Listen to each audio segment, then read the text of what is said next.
دھرم مذہب دیا جائے وہی ہمارا دین دھرم مذہب ہے. ہمیں کسی کتاب یا فتوے کی ضرورت نہیں ہے. کسی فتوے سے ہم مسلمان یا مومن نہیں بنتے اور نہ ہے. اگر نہیں ہوتے ہیں تو ٹھیک ہے, ہمیں منظور ہے, مگر ہمارے لیے دربار غریب نواز, حکم غریب نواز, خانوادہ چشتیہ ہمارے سروں کا تاج ہے. ان کا فرامین ہمارے سر کا تاج ہے. ان کا فرمان ہمارا ایمان و عقیدہ ہے. یہ ہمارا دھرم و مذہب ہے. تو علامہ شاہین چشتیہ سلسلہ کے بڑے عظیم بزرگ گزرے ہیں. آپ نے لکھا ہے کہ حضرت عبد المطلب نے آقا پر یہ فیصلہ چھوڑا. کس پر؟ ہمارے نبی پر. ہمارے نبی پر یہ فیصلہ چھوڑا کہ اے محمد مصطفیٰ, میرے پوتے, تو یہ میرے 10 بیٹے ہیں, تم جن کے ساتھ چاہو رہ سکتے ہو. سب نے کہا ہے ہم پرورش کریں گے. آقا کو جیسے ہی اتنا کہا, آقا اٹھے اور دوڑ کر حضرت ابو طالب کی گود میں چلے گئے. ان کی گود میں چلے گئے, دوڑ کر کے حضرت خواجہ ابو طالب کی گود میں چلے گئے. آقا نہ حضرت امیر حمزہ کی گود میں گئے, یہ تو مولویوں کے نزدیک مسلمان ہے. نہ حضرت عباس کی گود میں گئے, یہ بھی مسلمان ہے مولویوں کے نزدیک. مگر آقا نہ گئے. آقا گئے تو حضرت ابو طالب کی گود میں گئے اور جا کر کے بیٹھ گئے. حضرت ابو طالب نے آقا صلی اللہ علیہ وسلم سے فرمایا, میرے بھتیجے فکر نہ کرنا, جب تک چچا زندہ ہے کوئی آنکھ اٹھا کر دیکھ نہیں سکتا ہے, اور تاریخ گواہ ہے. حضرت عثمان غنی کے بیٹے حضرت عمرو رضی اللہ تعالیٰ عنہ بیان فرماتے ہیں, زرقانی نے اسے لکھا ہے کہ حضرت عثمان غنی سے انہوں نے سنا, عثمان غنی رضی اللہ تعالیٰ عنہ نے فرمایا کہ جب تک حضرت ابو طالب رہے آقا کی طرف کسی نے نگاہ نہ اٹھائی, اور آقا پر جتنا ظلم ہوا ہے وہ وفات ابو طالب کے بعد ہوا ہے. ابو طالب جب تک رہے کسی کی طاقت نہ ہوئی کہ آقا پہ انگلی اٹھا سکے. بہت بڑے منصوبے کیے گئے آقا کو قتل کرنے کے لیے. میں نے کل ہی کہا تھا اس نور کو بجھانے کے لیے بہت کوششیں کی گئی ہے, مگر اللہ نے اس نور کی حفاظت کی ہے, کوئی بجھا نہ پایا. جب وفات ابو طالب ہو گئی, حضرت ابو طالب کا وصال ہو گیا. یہ ابو طالب کون ہے؟ یہ مولوی کا عقیدہ تو دیکھو کتنا سڑا ہوا عقیدہ ہے. ہمارے نبی کی شان کتنی کمتر سمجھتا ہے, اور نبی کی شان میں کتنی بڑی گستاخی ہو رہی ہے. کون سا اسلام وہ دینے کے لیے چلا ہے امت کو, کون سا دین امت کو دینے کے لیے چلا ہے, امت کو کس راہ پر لا کر کے کھڑا کر دیا ہے ان لوگوں نے. حضرت یوسف علیہ السلام اللہ کے نبی ہے. آپ ہمارے نبی کو سارے نبیوں کا سلطان مانتے ہیں کہ نہیں مانتے؟ محمد مصطفیٰ کو مانتے ہیں نا. یوسف نبی بھی ہمارے نبی کے غلام ہے کہ نہیں؟ اس لیے کہ یوسف نبی نے بھی ہمارے نبی کی اقتدا میں نماز پڑھی ہے, ہمارے نبی کے مقتدی ہے. یوسف کا بھی نبی ہے تو ہمارے آقا نبی ہے, یوسف کے بھی نبی ہے تو ہمارے آقا نبی ہے. اس لیے کہ یوسف کو دیکھتے مصر کی عورتوں نے انگلیاں کاٹ لی تھی تو پتہ نہ چلا تھا. یوسف کا حسن ایسا تھا, یوسف کے حسن میں مصر کی عورتوں نے انگلیاں کاٹ لی, پتہ نہ چلا. اور یہ مصطفیٰ کی انگلی ہے جو اشارہ کر دے تو چاند 2 ٹکڑے ہو جائے, چاند 2 ٹکڑے ہو جائے. تو یوسف کے بھی نبی ہمارے نبی ہے. اب یوسف علیہ السلام پر ایک الزام لگایا حضرت زلیخا نے. کیا الزام؟ ایک تہمت لگائی یوسف علیہ السلام پر. بادشاہ کے دربار میں یوسف علیہ السلام کو پیش کیا گیا. بڑی دلیل دے رہا ہوں, یہ بات سمجھ میں آ گئی تو انشاءاللہ ہر بندہ جان جائے گا کہ اب آ کر کوئی حضرت ابو طالب کے خلاف اگر اپنی زبان, گندی زبان کھولے تو فوراً اس کے چہرے پہ تماچا مار دیا جائے کہ خاموش ہو جا, تو حضرت ابو طالب نہیں بلکہ نبی کی شان میں گستاخی کر رہا ہے. کیا میرے نبی کی یہ شان ہے کہ کسی مشرک کے گھر میں پرورش پائے؟ کیا میرے نبی کی یہ شان ہے کہ کسی مشرک کے گھر کا کھانا کھائے, کسی ظالم کے گھر میں اپنی پرورش کرے؟ یہ ہرگز گوارا نہیں ہے نبی کو. جبکہ قرآن کہتا ہے کہ نبی نجس چیزوں سے پاک ہے, ناپاک چیزوں سے نبی پاک ہے, اور ظالم جو ہے یہ ناپاک ہے, مشرک ناپاک ہے, تو اس کے گھر میں نبی کی پرورش ہرگز نہیں ہو سکتی ہے. یوسف نبی کو بادشاہ کے دربار میں بلایا. مثنوی شریف کے اندر حضرت مولانا رومی نے اسے لکھا ہے. مولانا رومی نے لکھا ہے کہ یوسف نبی کو دربار میں بادشاہ نے بلایا, اور بادشاہ نے بلا کر کہا کہ اے یوسف, زلیخا نے تمہارے خلاف فریاد کی ہے اور تم پر تہمت لگائی ہے. یعنی یوسف علیہ السلام کی نبوت پہ ایک داغ لگا, ایک تہمت لگائی گئی, یوسف کی نبوت خطرے میں تھی. تو یوسف علیہ السلام کو بادشاہ کے دربار میں بلایا. یوسف نبی نے کہا ایسا کچھ میں نے نہیں کیا ہے. یوسف علیہ السلام نے کہا میرا کوئی قصور نہیں ہے. بادشاہ نے کہا اس کی دلیل کیا ہے, اس کا ثبوت کیا ہے؟ تو زلیخا کے خاندان کا ایک بچہ اسی بادشاہ کے کمرے میں پگوڑے میں، اور 4 مہینے کا بچہ، کتنے؟ 4 مہینے کا بچہ پگوڑے کے اندر جھولا جھول رہا تھا۔ یوسف نبی تھے، آپ نے فرمایا اے بادشاہ یہ پگوڑے کے اندر جو بچہ جھول رہا ہے وہ جو بتا دے تو سمجھ لو، اگر وہ کہہ دے بچہ، اگر میرے گواہی یوسف میری گواہی دے دے کہ میں بے قصور ہوں تو سمجھ جانا۔ بادشاہ نے کہا یہ 4 مہینے کا بچہ یہ تھوڑی بولتا ہے، یہ 4 مہینے کا بچہ ہے، یہ تھوڑی بولتا ہے، یہ کوئی نبی ولی تھوڑی ہے جو 4 مہینے کا اور بولنے لگتا ہے، ماں کے پیٹ سے زبان لے کر نکلے، یہ عام بچوں کی طرح بچہ ہے۔ اتنا کہا کہ 4 مہینے کا بچہ پگوڑے کے اندر سے بول پڑا، اور بادشاہ کو کہنے لگا اے بادشاہ اگر یوسف کا کرتا آگے سے پھٹا ہوا ہے، یوسف کا جھبا اگر آگے سے پھٹا ہوا ہے تو زلیخا حق پر ہے، یوسف کا کرتا پیچھے سے پھٹا ہوا ہے تو یوسف حق پر ہے۔ بادشاہ نے دیکھا تو یوسف کا کرتا پیچھے سے پھٹا ہوا تھا۔ 4 مہینے کا بچہ پگوڑے کے اندر سے یوسف نبی کی نبوت کو پہچان رہا ہو تو جس گھر میں محمد مصطفیٰ نے 25 سال تک پرورش پائی ہے، یہ کیسے ہو سکتا ہے کہ اس ابو طالب نے نبی کو نہ پہچانا ہو؟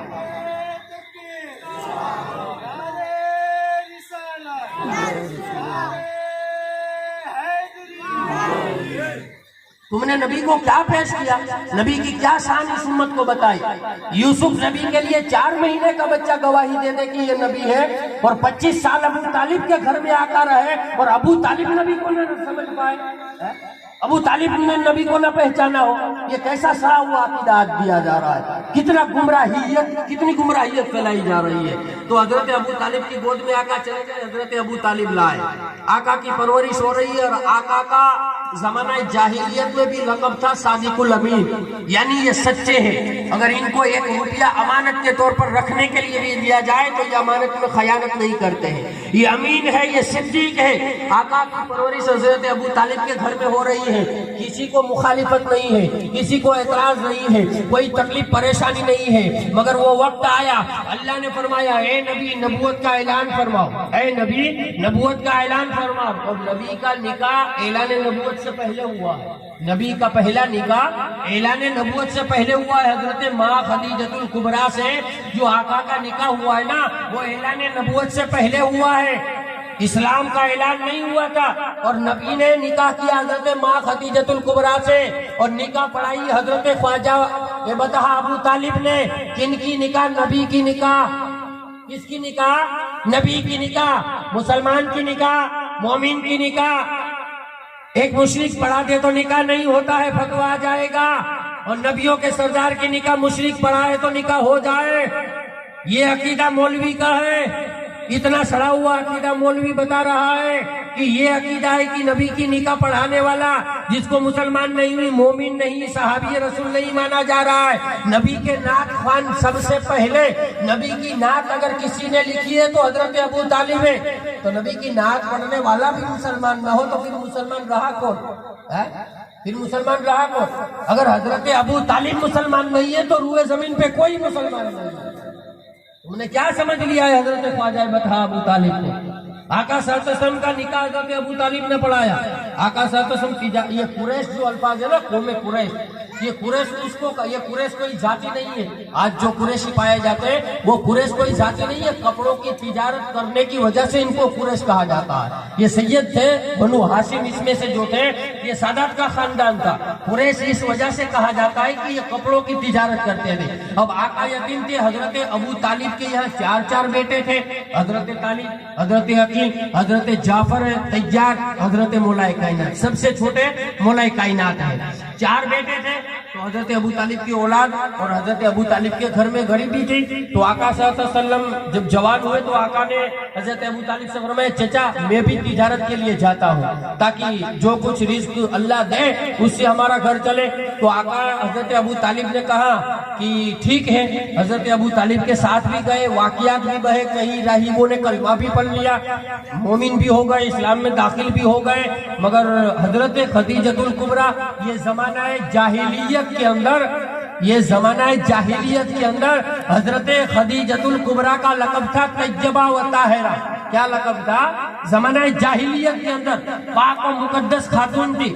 جب حضرت خدیجۃ الکبریٰ کو پتا چلا کہ ابو طالب کے بھتیجے اور بڑے ایماندار بھتیجے ہیں اور حضرت خدیجۃ الکبریٰ مالدار خاتون تھی, اس کا مال لے کر لوگ تجارت کے لیے جاتے تھے تو مال واپس نہیں لاتے تھے. یہ بہانہ نکال دیتے ہیں کہ لوٹ لیا, مال چلا گیا, فلاں ہو گیا, چوروں نے لے لیا. مطلب حضرت خدیجہ کو صحیح سلامت رقم نہیں دیتے تھے. تو حضرت خدیجہ نے چاہا کہ ابو طالب کے جو بھتیجے ہیں ان کو بھیجا جائے. اب حضرت محمد مصطفیٰ سے یہ معاملہ طے ہوا کہ تجارت میں جو نفع ملے گا آدھا حصہ محمد مصطفیٰ کو دیا جائے گا, آدھا حصہ محمد مصطفیٰ کو دیا جائے گا. اور حضرت خدیجہ, میں نے کہا کہ یہ وہ مومن تھے کہ اعلان نبوت نہیں ہوا تھا. حضرت خدیجہ سمجھ گئی تھی آقا کو سمجھ گئی تھی. حضرت خدیجہ نے اپنا ایک غلام تھا جس کا نام تھا میسرہ. اس میسرہ کو آقا کے ساتھ تجارت کے لیے بھیجا اور میسرہ کو کیا کہا, اے میسرہ آ کر سارا حال احوال مجھے سنانا, محمد پر کیا کیا بیتی ہے. کیا کہا, محمد تجھے تجارت نہیں کرنا ہے, تجھے صرف محمد پہ نظر رکھنا ہے. یہ کیا کر رہے ہیں, یہ کیا کھا رہے ہیں, یہ کہاں جا رہے ہیں, ان پر کیا کیا ہو رہا ہے, وہ سب آ کر تجھے مجھے بتانا ہے. اب وہ تجارت میں گئے, تجارت سے واپس آئے تو حضرت خدیجۃ الکبریٰ نے میسرہ کو بلا کر کے پوچھا کیا معاملہ ہوا, کیا کوئی معجزہ دیکھا, کوئی کرامت دیکھی. میسرہ نے کہا کہ یہ ملکہ عرب اس وقت آپ کا لقب تھا. کہا کہ خدیجہ معجزے کی بات نہ پوچھو. کہا کیا معجزہ دیکھا, کہا معجزہ یہ دیکھا آقا جہاں چلتے تھے دھوپ ہوتی تو ہمارے سروں پہ دھوپ ہوتی, مگر محمد کے سر پہ بادل آ جاتا اور سایہ کرتا. پتھروں کے درمیان سے گزرتے تو کلمہ پڑھنا شروع کر دیتے تھے, درختوں کے درمیان سے گزرتے تو شجر کلمہ پڑھنے لگ جاتے تھے, جدھر سے جاتے الصلاۃ والسلام کی آوازیں آ رہی تھی. اب حضرت ماں خدیجۃ الکبریٰ کو یقین ہو گیا. نبوت پہ پہلے تو شک تھا ہی کہ یہ نبی ہے, اب یقین بڑھنے لگا کہ یہ نبی ہے. پھر ان کے ساتھ تجارت کے معاملات آگے شروع رکھے اور معجزات دیکھنے لگے. ایک دن ایسا ہوا آقا صلی اللہ علیہ وسلم آئے حضرت خدیجۃ الکبریٰ کے دربار میں, اور آپ دیکھو کہ اگر آپ کا مکان اس طریقے سے ہو کہ مکان کا دروازہ سامنے ہو اور کھڑکی اس طرف کھل رہی ہو, سورج اس طرف طلوع ہوتا ہے. اگر کھڑکی اس طرف ہو اور کھڑکی کھلی ہوئی ہو, سورج طلوع ہو, سورج نکلے تو گھر کے اندر شعاعیں پھیلتی ہے, گھر کے اندر روشنی پھیلتی ہے, گھر کے اندر اس لیے. مگر اس طرف کھڑکی ہو اور سورج یہاں نکلے تو اجالا نہیں ہوتا ہے, اس لیے کہ کھڑکی اس طرف ہے. تو اسی طریقے سے حضرت خدیجۃ الکبریٰ کا دروازہ بند تھا. حضرت خدیجۃ الکبریٰ گھر کے اندر تھی. آقا آئے صبح میں اور اس طرف جس طرف سورج نہیں نکل رہا تھا اس طرف کی کھڑکی خدیجۃ الکبریٰ کے مکان کی کھلی تھی. آقا دوسری سمت آئے جس طرف کھڑکی تھی نہیں. آقا دروازے کے قریب آ کر کھڑے ہو گئے, آواز لگائی خدیجہ تجارت کے لیے جانا ہے. اور آواز سے پہلے حضرت خدیجہ کام کر رہی تھی, اچانک گھر میں روشنی پیدا ہو گئی, اچانک گھر میں اجالا ہو گیا. حضرت خدیجہ دیکھنے لگی پورے گھر میں کہ سورج تو یہاں سے نکلتا ہے, سورج کی روشنی گھر میں کہاں سے آ گئی, سورج کی روشنی گھر میں کہاں سے نظر آنے لگی. حالانکہ سورج جہاں سے نکلتا ہے وہاں تو دیوار ہے, یہ روشنی میرے گھر میں کہاں سے آنے لگی. کہ اتنی دیر میں آقا نے آواز فرمایا خدیجہ. جیسے ہی ماں خدیجہ نے دروازہ کھولا تو آقا کا چہرہ اتنا چمک رہا تھا کہ خدیجۃ الکبریٰ کا سارا گھر روشن ہو گیا. اب مکمل یقین ہو گیا کہ اگر مکہ میں جن کے حوالے سے بشارتیں دی گئی ہے کہ مکہ کی سرزمین پر خاتم النبیین آئیں گے, خدیجہ نے مان لیا. اب نبی ہو یا نہ ہو, ابو طالب کا بھتیجا محمد مصطفیٰ ہی نبی ہے. اور پھر خدیجۃ الکبریٰ نے اپنی سہیلی نفیسہ کے ذریعے سے نکاح کا پیغام آقا تک بھیجا. آقا تک بھیجا تو آقا نے کہا میرے چچا فیصلہ کریں گے. حضرت ابو طالب نے فیصلہ کیا, آقا نے بھی. اور پھر حضرت ابو طالب نے حضرت خدیجۃ الکبریٰ اور حضور صلی اللہ علیہ وسلم کا نکاح پڑھایا. اور نکاح کا جو مہر ہوتا ہے نا, آپ جانتے ہیں نا, مہر میں حرام کا 1 روپیہ نہیں چلتا ہے. حرام کا 1 روپیہ مہر میں نہیں چلتا ہے. مہر یہ نکاح میں اہم چیز مہر ہے. کیا ہے؟ اہم چیز مہر ہے، مہر میں حرام کا 1 روپیہ نہیں چلتا ہے۔ تو حضرت ابو طالب مشرک تھے تو روپیہ کہاں سے جائز ہو گیا؟ مہر میں آپ نے اونٹ اپنی جیب سے نکال کے رقم دی تھی، اپنی جیب کے پیسے دیے تھے آپ نے۔ مصطفیٰ کی نکاح کا مہر حضرت ابو طالب نے دیا تھا۔ آقا دلہا بن کے آ رہے ہیں، حضرت ابو طالب ساتھ ہے، ایک طرف حضرت عباس ہے، ایک طرف حضرت شہید اعظم امیر حمزہ ہے، دونوں آقا کے چچا۔ حضرت ابو طالب حضرت خدیجۃ الکبریٰ کے گھر دلہا آ رہے ہیں۔ حضرت ورقہ بن نوفل حضرت خدیجۃ الکبریٰ کے بھائی تھے، پرانی آسمانی کتابوں کے عالم تھے، انہوں نے پہلے نکاح کا خطبہ پڑھا، حضرت ابو طالب نے نکاح کا خطبہ پڑھا، پھر ورقہ بن نوفل نے نکاح کا خطبہ پڑھا، اور حضرت ابو طالب نے نکاح کا خطبہ پڑھا نا۔ تو آج یہ جو جمعہ کا خطبہ پڑھا جاتا ہے، عید کا خطبہ پڑھا جاتا ہے، نکاح کا خطبہ پڑھا جاتا ہے، تو ہر بندہ جانتا ہے کہ نکاح کا خطبہ شروع ہوتا ہے الحمدللہ سے۔ کہاں سے شروع ہوتا ہے؟ سب جانتے ہیں، ماشاءاللہ سب جانتے ہیں نا۔ نکاح کا، جمعہ کا، عید کا خطبہ کہاں سے شروع ہوتا ہے؟ اور بولتا پڑھتا کون ہے؟ مولوی۔ پڑھتا کون ہے؟ مولوی۔ الحمدللہ کہہ کر اسٹارٹ کرتا ہے، کوئی نہیں خدا اللہ کا سوا، تمام تعریفیں اس اللہ کے لیے۔ یہاں سے یہ اسٹارٹ ہوتا ہے، پڑھنے والا مولوی ہے، اور لوگ اسے رہبر بناتے ہیں، لوگ اسے امام بناتے ہیں، حافظ و قرآن کہا جاتا ہے اسے، شیخ الحدیث، شیخ الاسلام، پتہ نہیں کیا کیا القابوں سے اسے نواز دیا جب کہاں سے کہاں اسے پہنچا دیا جاتا ہے، اس لیے کہ وہ الحمدللہ کہہ کر کے شروع کر رہا ہے۔ حضرت ابو طالب نے نکاح کا خطبہ شروع کیا تو آپ نے کہا الحمدللہ رب العالمین۔ کس نے؟ حضرت خواجہ بطحہ ابو طالب نے نکاح کا خطبہ پڑھا تو آپ نے شروعات کی الحمدللہ رب العالمین۔ اب حضرت ابو طالب الحمدللہ کہے پھر بھی مسلمان نہیں، اور 1400 سال کے بعد مولوی منبر پہ کھڑا ہو کے الحمدللہ کہے تو مسلمان بن جائے، تو مومن بن جائے۔ یہ کہاں کی شریعت ہے؟ یہ کہاں کا مذہب ہے؟ یہ کہاں کا دین ہے؟ یہ کہاں کا قانون ہے؟ یہ کہاں کا نظام ہے؟ آقا کے سامنے اللہ کی تعریف بیان کرنے والا مومن نہ ہو تو عوام کے سامنے اللہ کی تعریف بیان کرنے والا مومن کیسے ہو سکتا ہے؟ مسلمان کیسے ہو سکتا ہے؟ تو حضرت ابو طالب کو جس لحاظ سے دیکھو، اگر انسان کو اللہ نے عقل دی ہے تو اندھا بھی سمجھ لے گا، پاگل بھی جان جائے گا اگر اللہ سمجھ دے۔ ان کو اللہ نے سمجھ ہی نہیں دی ہے تو جانے گا کہاں؟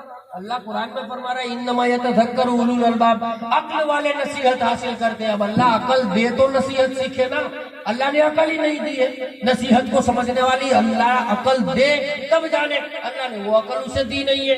حضرت ابو طالب نے نکاح کا خطبہ پڑھا، کہا کہ قوم ابراہیم کی اولاد میں سے اللہ نے مدر کو چنا، مدر میں سے ہاشم کو چنا، عبد مناف کو چنا، عبد مناف سے ہاشم کو چنا، ہاشم سے عبد المطلب کو چنا، اور قوم قریش میں بنو ہاشم کو چنا۔ یہ محمد ہے، یہ خدیجہ ہے، ان کا اتنا مہر ہے۔ یہ نکاح کا خطبہ آپ نے پڑھا۔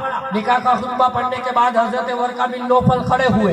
ورقہ بن، ایک بات ہے، ایک اشارہ دے رہا ہوں، حالانکہ یہ عوام کی بات وہ نہیں ہے مگر پھر بھی بات نکلی ہے تو اشارہ دے دیں، بہت توجہ چاہوں گا۔ حضرت ورقہ بن نوفل یہ کون ہے؟ ماں خدیجۃ الکبریٰ کے چچا زاد بیٹے، ماں خدیجۃ الکبریٰ کے بھائی ہیں۔ کسی بھی مولوی سے پوچھنا کہ ورقہ بن نوفل کون ہے تو ہر مولوی کہے گا صحابی رسول۔ میرا دعویٰ ہے، بڑی ذمہ داری سے بات کر رہا ہوں، کہیں گے کہ صحابی رسول ہے کون؟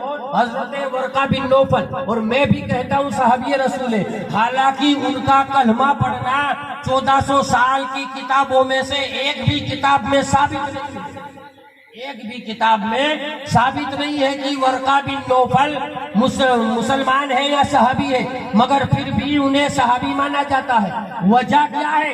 ورقہ بن نوفل نے کہا تھا ایک وقت ایسا آئے گا کہ لوگ حضور کو مکہ سے نکالیں گے اور آقا ظلم سے پریشان ہو کر مدینہ ہجرت کر جائیں گے۔ ورقہ بن نوفل نے کہا اس وقت اگر میں ہوتا تو حضور کی مدد کرتا۔ کیا کہا؟ اس وقت، یہ تاریخی جملہ ہے، اس وقت اگر میں ہوتا تو حضور کی مدد کرتا۔ اس جملے پہ ورقہ بن نوفل کو مسلمان مانا جا رہا ہے۔ کیا ہے؟ ورقہ بن نوفل کو صحابی مانا جا رہا ہے۔ ایک جملہ آپ نے کہا، مدد کی نہیں، مگر آپ نے جملہ کہا اس لیے کہ آپ اس وقت حیات نہیں تھے، آپ اس وقت زندہ نہیں تھے، تو آپ نے اپنی جو محبت تھی وہ ظاہر کی اور زبان سے جملہ کہا کہ اگر میں ہوتا تو آقا کی مدد کرتا۔ حضرت ابو طالب نے مدد کر کے دکھائی، مگر پھر بھی مولوی کے سامنے مسلمان نہیں۔ ورقہ بن نوفل نے جملہ کہا مدد کا تو مومن، صحابی رسول حضرت ابو طالب مدد بھی کرے تو مومن نہیں؟ یہ عجیب بات نہیں ہے؟ کون سا اسلام سکھایا جا رہا ہے؟ کون سا دین سکھایا جا رہا ہے؟ یہ دین ہے ہی نہیں بھائی. آج حسینی دین نہیں ہے، اموی دین سکھایا جا رہا ہے. یہ یزیدی دین سکھایا جا رہا ہے. یہ حسینی دین نہیں ہے، یہ حسینی مذہب نہیں ہے، یہ حسینی اسلام نہیں ہے. ہمارے یہاں تو آقا کی جو جن سے آقا کو نسبت ہے، آقا کی ہر نسبت کا بھی ادب و احترام کیا جاتا ہے، آقا کی ہر نسبت سے بھی پیار کیا جاتا ہے. اب آقا کا نکاح ہوا، حضرت خدیجۃ الکبریٰ آقا کے گھر میں ہے.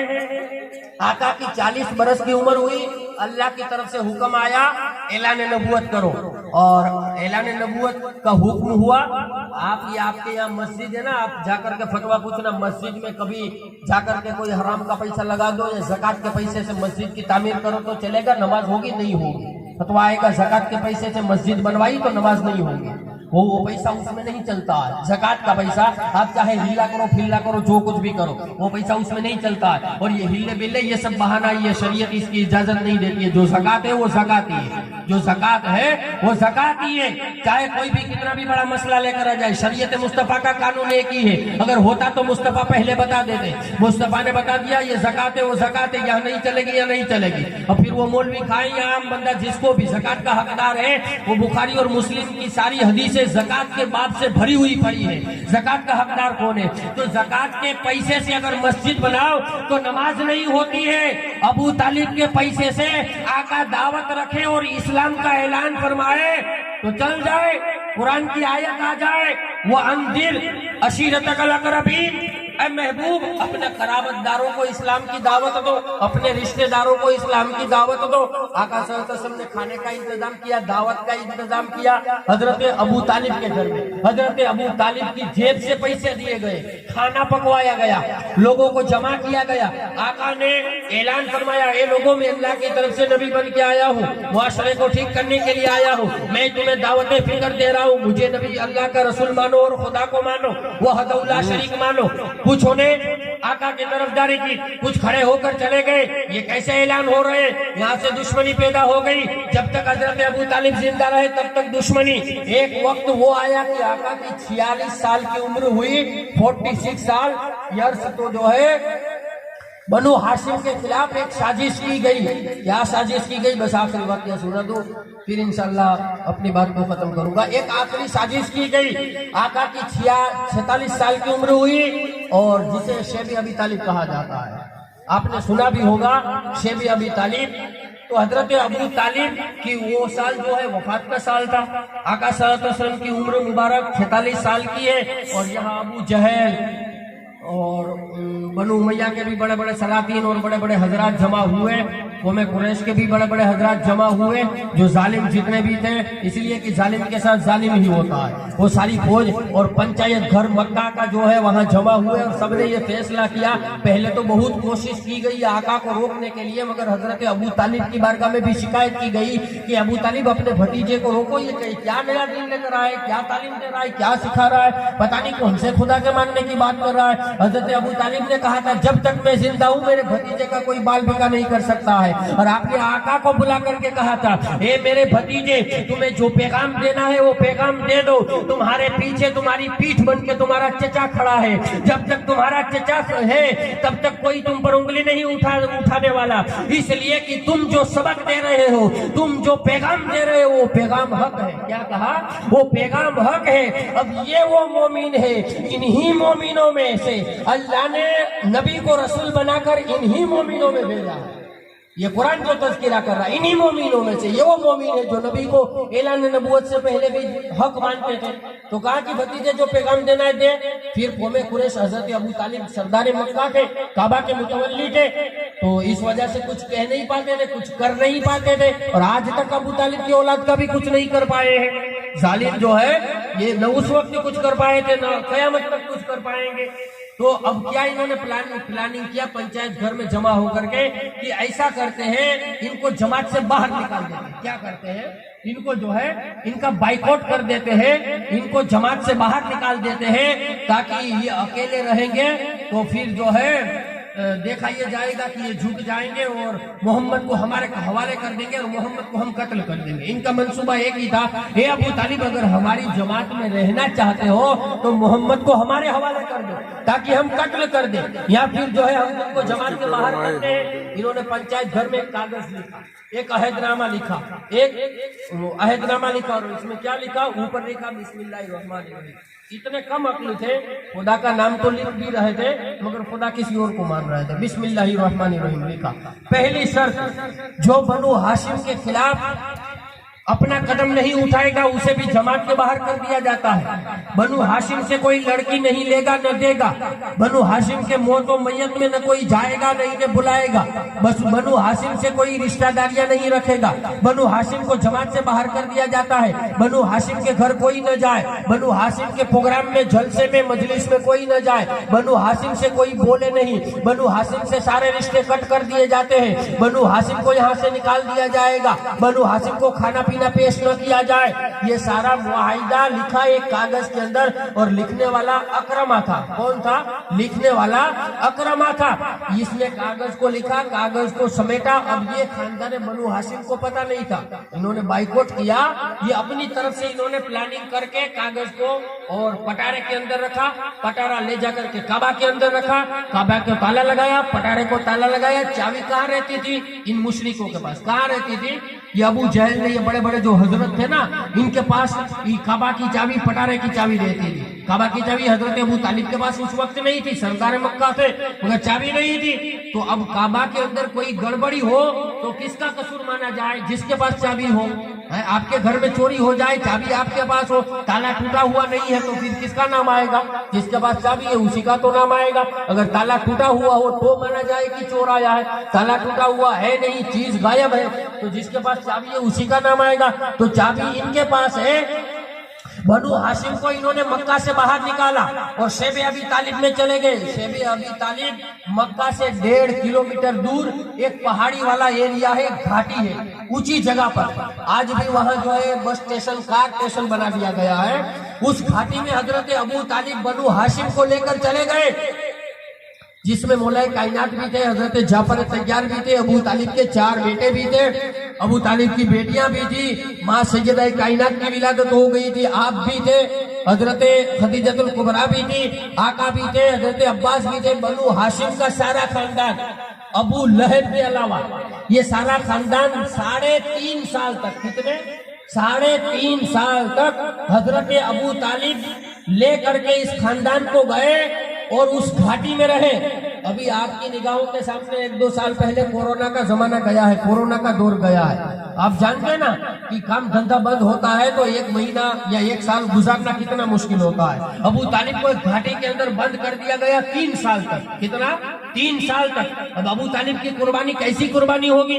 اس لیے کہ حضرت ابو طالب محمد کو سونپ نہیں رہے ہیں، اس لیے حضرت ابو طالب محمد کو سونپ نہیں رہے ہیں مشرکوں کو۔ اس بنا پر ابو طالب کو یہ سارے خاندان کو سزا دی جا رہی ہے۔ حضرت ابو طالب کو گھاٹی میں قید کر دیا گیا۔ تاریخ گواہ ہے کہ گھاٹی میں رہ رہے تھے، 3.5 سال کا عرصہ گزرا، اور 3.5 سال میں اگر کوئی تاجر آتا تو یہ قوم قریش کے مشرک جو تھے اس کا غلہ، اس کا باجرہ، یہ ساری اناج لے لیتے، وہاں تک نہ پہنچنے دیتے۔ وہاں اناج نہیں تھا۔ حالت یہ تھی کہ درخت کے پتے لوگ کھاتے تھے۔ کیا حالت تھی؟ درخت کے پتے لوگ کھاتے تھے، اور حضرت ابو طالب ساری رات پہرا دیتے تھے کہ کوئی مشرک آ کر میرے بھتیجے کو قتل نہ کرے۔ مولا کائنات کو آگے سلاتے، آقا آگے سوتے ہوتے، رات ہوتی تو ابو طالب اپنے بھتیجے کو اٹھا کر کے لے جاتے، اور پھر وہاں علی کو سلا دیتے کہ اگر مشرک آئے اور تلوار چلائے تو میرے بیٹے پہ تلوار چلے، میرے بھتیجے پہ نہ تلوار چلے۔ تو جس نے اپنے بھتیجے پہ اپنی اولاد تک کے قربان کر دی ہو اسے ہم اپنی زبان میں عمران و ابو طالب کہتے ہیں۔ یہ کوئی عام ہستی نہیں ہے۔ ایک حضرت ابو طالب فرماتے ہیں کہ آقا سوئے تھے شیب ابی طالب میں ایک رات، میں کیا دیکھتا ہوں؟ آقا کے جسم سے جنت کی خوشبو آ رہی ہے۔ کیا دیکھتا ہوں؟ آقا کے جسم سے جنت کی خوشبو آ رہی ہے۔ فرشتے آ کر آقا کی بارگاہ، آقا کے پاس بیٹھتے ہیں، نظر نہیں آتی، الصلوۃ والسلام کی آوازیں آ رہی ہے۔ اب نبی کے ساتھ جو بندہ رہ رہا ہو، اور یہ کیسے ہو سکتا ہے کہ نبی کی صحبت میں اس کی طبیعت نہ بدلی ہو، اس کی حالت نہ بدلی ہو؟ یہ کیسے ہو سکتا ہے؟ کہا جاتا ہے کہ نبی کو شیطان دیکھ لے تو بندہ بن جاتا ہے، ولیوں کا یہ بھی فتویٰ ہے نبی کو جو دیکھ لے شیطان بھی وہ بھی مسلمان بن جائے، مگر حضرت ابو طالب مسلمان نہ بنے، حضرت ابو طالب مومن نہ بنے، یہ کیسا عقیدہ دیا جا رہا ہے؟ تو آقا کو اٹھا کر مولا کائنات کو وہاں سلاتے تھے کہ اگر مشرک آئے تو میرے بیٹے علی کو قتل کرے، میرے بھتیجے محمد کو قتل نہ کرے۔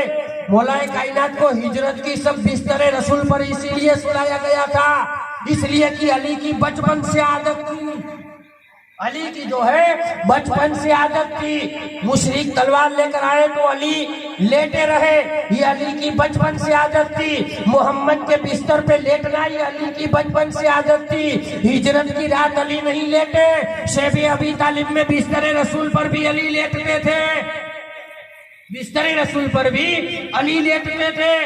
تو آقا صلی اللہ علیہ وسلم کے دروازے کے پاس ساری رات حضرت ابو طالب تلوار لے کر کھڑے رہتے تھے کہ کوئی آ کر میرے بھتیجے کو قتل نہ کرے۔ 3.5 سال کا عرصہ گزرا، وہاں جو ایک اور اس میں قیدی تھا شیب ابی طالب میں، وہ ایک رات حاجت کے لیے نکلا تو اسے ایک جانور کا چمڑا ملا، اتنے بھوکے پیاسے تھے کہ ماؤں کے تھنوں میں دودھ نہیں تھا کہ اپنے بچوں کو پلائے، کھانا نہیں ملتا تھا، دودھ نہیں بنتا تھا، ایسی بھیانک حالت تھی کہ آپ اگر تاریخ پڑھو، آج تو ماشاءاللہ سوشل میڈیا کا زمانہ ہے، اس میں شیب ابی طالب کا واقعہ ہے، اگر آپ دیکھو تو آپ کو پتا چلے گا ابو طالب کی قربانی کیا ہے۔ تو وہ جب وہ قیدی رات کو حاجت اصلیہ کے لیے نکلا تو راستے میں جانور کا چمڑا ملا، اس نے اس چمڑے کو اٹھایا، آ کر اسے دھویا، اسے جلایا، اس کی راکھ جو ہوئی اسے پانی میں ڈالا، شربت بلایا اور سب کو پلایا۔ ایسی حالت میں 3.5 سال گزارے۔ 3.5 سال کے بعد حضرت ابو طالب نے اللہ کی بارگاہ میں عرض کی، اے اللہ ہم سچے ہیں، میں تیرے بھتیجے کی مدد فرما رہا ہوں، حفاظت فرما رہا ہوں، اے اللہ ہم پہ کرم فرما۔ آپ نے دعا کی اللہ کی بارگاہ میں، فوراً آپ کی دعا قبول ہوئی۔ آقا نے فرمایا، اے چچا، کافی ہے اپنے مشرکوں نے اور ظالموں نے جو کاغذ لکھ کے مکہ کے اندر پٹارے کے اندر صندوق میں چھپایا ہے، اس کاغذ میں جتنے شرائط لکھے ہوئے ہیں وہ سارے شرائط جو ہے کیڑا کھا گیا ہے، اللہ کے نام کے علاوہ کاغذ میں کچھ موجود نہیں ہے۔ آقا 1.5 کلومیٹر دور ہے، مکہ کے اندر میں پٹارے کے اندر میں کاغذ، چابی جو ہے قوم قریش کے مشرکوں کے پاس ہے، اور آقا وہاں سے دیکھ رہے ہیں، اور 3.5 سال کے بعد آقا نے کہا، چچا جا کر مشرکوں سے کہہ دو تم نے جو کاغذ لکھ کر کے ہمارا بائیکاٹ کیا ہے اور شرطیں لکھی ہے، وہ کاغذ پہ تم نے جو لکھا ہے وہ سارے کا سارا جو ہے کیڑا کھا گیا ہے، دیمک نے چاٹ لیا ہے، کچھ لکھا ہوا ہے نہیں، اور تم جھوٹے ثابت ہو گئے ہو۔ اور ایک روایت میں ہے کہ وہ کاغذ جس نے لکھا تھا نا، اکرما، وہ جب اپنے گھر آیا نا تو اس کے ہاتھوں میں لکوا ہو گیا تھا، اس کا ہاتھ سیل ہو گیا تھا، چپک گیا تھا، ایک دم کڑک ہو گیا تھا، ہاتھ کام نہیں کرتا تھا، اس لیے کہ نبی کے خلاف اس نے اپنا ہاتھ چلایا تھا، اللہ کو ہاتھ نے سیل کر دیا تھا، مرا تب تک اس کا ہاتھ سیل رہا، ہاتھ صحیح نہیں ہوا تو نبی کے خلاف جو چلے نا وہ اس کا ہاتھ سیل ہو جاتا ہے۔ حضرت ابو طالب کبھی نبی کے خلاف نہیں چلے، تم نے کس زبان سے کہہ دیا کہ وہ مومن نہیں ہے؟ اگر نبی کے خلاف ہوتے تو دیکھا کبھی حضرت ابو طالب کا کوئی اعضا سیل ہوا ہو؟ ہرگز نہیں ہوا، اس لیے کہ آپ تو اس وقت کے مومن تھے، لوگ اسلام کو نہیں جانتے تھے مگر ابو طالب پہچانتے تھے، حضرت ابو طالب آئے اور آ کر قوم قریش کے بڑے بڑے حضرات کو جمع کیا، آ کر کہا کہ ادھر آؤ۔ وہ لوگ سمجھے کہ حضرت ابو طالب کے صبر کا دامن ٹوٹ گیا، حضرت ابو طالب اب صبر نہیں کر سکتے، 3 سال گزرے بھوکے پیاسے، اب آ گئے ہیں اور کہہ دیں گے کہ محمد ہم تمہارے حوالے کرتے ہیں۔ حضرت ابو طالب کے سامنے ابو جہل نے سب آئے تو آ کر کہا کہ ابو طالب محمد کو ہمارے حوالے کرنے کے لیے آئے ہو، صبر کا دامن ٹوٹ گیا، اب صبر نہیں ہو رہا ہے۔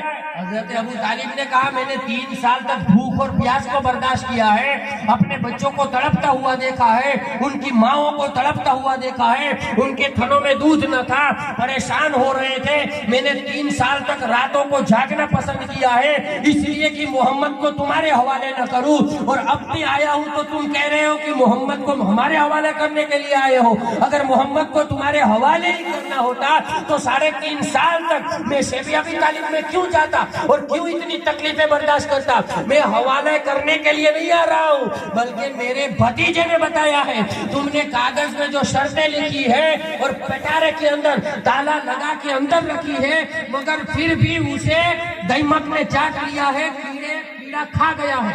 ایک بھی الفاظ اللہ کے نام کے علاوہ لکھا ہوا نہیں ہے۔ ان مشرکوں نے کہا یہ کیسے ہو سکتا ہے؟ حضرت ابو طالب سے کہا یہ کیسے ہو سکتا ہے؟ حضرت ابو طالب نے کہا ٹھیک ہے، پھر یہ فیصلہ طے کرتے ہیں کہ اگر کاغذ میں کوئی الفاظ یا شرط لکھی ہوئی مل جائے تو محمد کو میں تمہارے حوالے کر دوں گا۔ ارے یہ ایمان نہیں ہے تو کیا ہے؟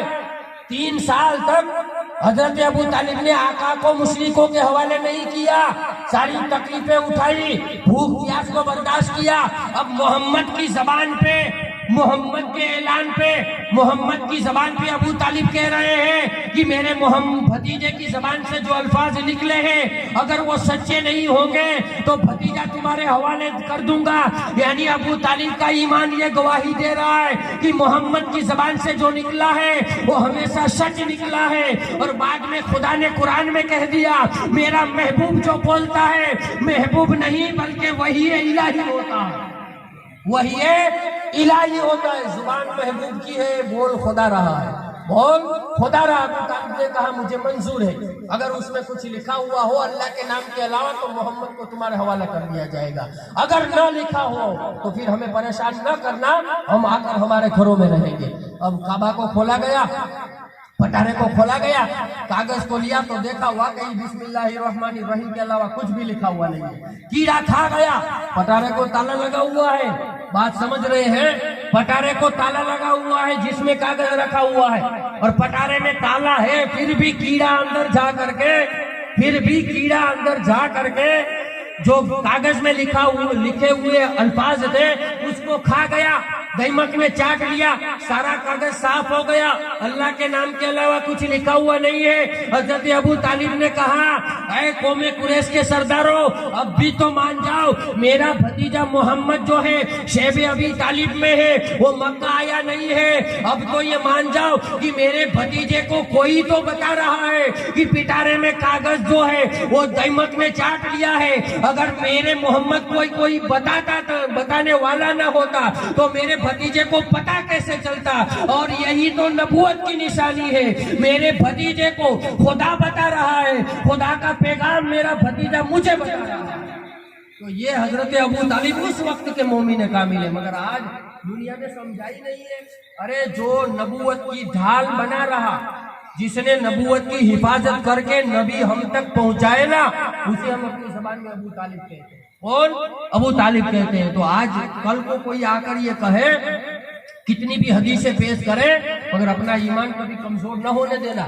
نبی جن کی بھی صحبت میں رہے ہیں نا، نبی کی صحبت میں جو بھی رہا ہے نا، نبی نے اسے سوار دیا ہے، نبی نے اسے سوار دیا۔ اس کا ظاہری حال نہ دیکھو، باطنی حال بھی دیکھو، اس کا حقیقت کا علم بھی رکھو، حقیقت کی چیزیں بھی دیکھو۔ تو دعا کرو اللہ تبارک و تعالیٰ کی بارگاہ میں کہ الہ العالمین ہم نے جو کچھ سنا ہے سنایا گیا کوئی خطا لغزش ہو پنجتن پاک کا صدقے طفیل سے معاف عطا فرما۔ ہمارا ذکر و اذکار کرنا، بیٹھنا، جاگنا ہم سب اپنی بارگاہ میں قبول و منظور فرما۔ اللہ تبارک و تعالیٰ ہم سب کو حق سننے، حق سیکھنے، حق سمجھنے، حق بتانے، حق پر عمل کرنے کی توفیق و رفیق عطا فرما۔ ان محفلوں کو اپنی بارگاہ میں قبول و منظور فرما۔ اس میں جو مالی جانی خدمتیں کر رہے ہیں تمام کی خدمتوں کو، تحفوں کو اپنی بارگاہ میں قبول و منظور عطا فرما۔ تمام کو الہ العالمین پنجتن پاک کے در کا فیضان نصیب فرما۔ پنجتن پاک کے صدقے طفیل سے تمام کے گھروں میں ان کے فیضان کی روشنی جلوہ افروز فرما۔ تمام کی دکھ درد پریشانیوں کا خاتمہ فرما۔ تمام کی نیک مرادیں تو پوری فرما۔ تمام کو منزل پہ کامیاب و فائز المرام فرما۔ قدم قدم پہ کامیابیاں و کامرانیاں نصیب فرما۔ وآخر دعوانا ان الحمدللہ رب العالمین۔ یہ ایک بات خاص کر کے توجہ رکھیے کہ کل سے جتنا ہو سکے تو کیا ہے کہ 10 بجے سے پہلے آ جائیے، تاکہ کیا ہے کہ میں 10 بجے شروع کر سکوں، کیونکہ ہمیں وقت کو بھی مد نظر رکھنا ہے، ہمیں لوگوں کے گھروں کا بھی خیال رکھنا ہے۔ سب کو ہمارا مذہب، ہمارا اسلام یہ نہیں ہے کہ کسی کو تکلیف دی جائے، ہم اپنے پڑوسی کا بھی خیال رکھیں گے، اپنے پڑوسی کو بھی ہم تکلیف دینا گوارا نہیں چاہتے، یہ ہمارا یہ دین ہے۔ اس لیے برائے کرم سب سے گزارش ہے کہ آپ 10 بجے سے پہلے آ جائیں، تاکہ 10 بجے بیان اسٹارٹ ہو اور میں کچھ آپ کو وہ چیزیں دے سکوں کہ پھر شاید اللہ نے زندگی دی اور موقع دے تو پھر سننے کو ملے۔ تو میری کوشش یہ، میں جانتا ہوں میں یہ آپ کے لیے، میرے لیے نہیں آتا ہوں اسٹیج پر، کہ میں سنوں میں جانوں. میں آپ کو بتانے کی کوشش آپ کو بتانے کے لیے آ رہا ہوں. تو آپ اپنے دل میں یہ شوق پیدا کریں کہ ہمیں کچھ سیکھنے کو سننے کو وہ چیزیں ملیں. ہم 15-20 منٹ آدھا گھنٹہ پہلے آ جائیں. تو تمامی حضرات 9:30 بجے آ جائیں. آدھا گھنٹہ تک نعت و منقبت پڑھیں. 10 بجے پروگرام شروع ہو تو ہم 11:30 بجے تک جو ہے اس پروگرام مجلس کو ختم کر سکیں اور دوسرے لوگوں کو بھی تکلیف بھی نہ ہو. اللہ کی بارگاہ میں دعا ہے اللہ توفیق و رفیق عطا فرمائے. صلاۃ و سلام